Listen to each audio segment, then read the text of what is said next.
প্রত্যেককে দোলযাত্রার অনেক অনেক শুভেচ্ছা ও ভালোবাসা। আশা করি প্রত্যেকে ভালো রয়েছো, আমিও, এবং প্রত্যেককে ভালো থাকো, সুস্থ থাকো এবং প্রত্যেককে ভালো রাখো। এখানে যেহেতু দোলযাত্রার উপলক্ষে পুজো রয়েছে, তো এই দিন আমাদের প্রত্যেককে নিরামিষই খেতে হয়। তাই জন্য সকালে পরোটা আর সাদা আলুর তরকারি খেয়েছিলাম। তারপরে আমিও বেরিয়ে পড়েছিলাম প্রত্যেকের সাথে রং খেলার জন্য। আজকের দিনে কাউকে যদি খুব বেশি মনে পড়ে সেটা হলো আমার ভাই, কারণ আমাদের বাড়িতে দোলের সময় কেউ যদি বেশি আনন্দ করতো সেটা হলো আমার ভাই। আর যেহেতু এইবারে ও কাজের সূত্রে বাইরে রয়েছে, তো তাই জন্য আমার মনটা খুবই খারাপ করছিল আমার ভাইয়ের জন্য।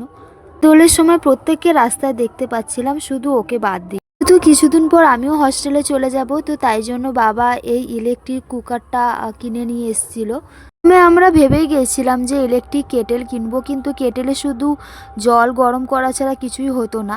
তো তাই জন্য বাবা আবার এই কুকারটা কিনে দিল। যে এখানে এই কুকারটা পেয়ে তো আমি ভীষণ খুশি হয়েছি।